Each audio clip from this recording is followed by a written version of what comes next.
Allohdan so'raydigan narsalaringiz bo'lsa, hozir so'rang. Ka'baga qarab.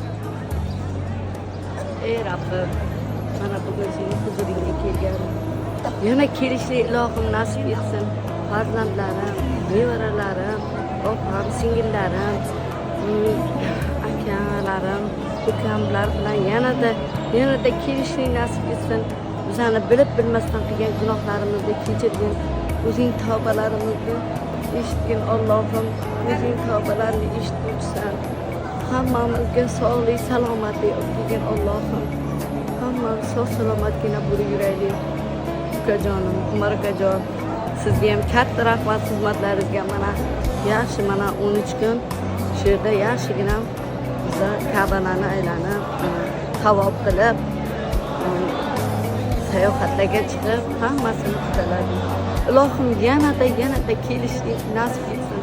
Farzandlarim bilan, nevaralarim bilan kelishlik nasib etsin. Sizga ham xizmatlaringizga rozimiz Ilohim. Nima diladamiz?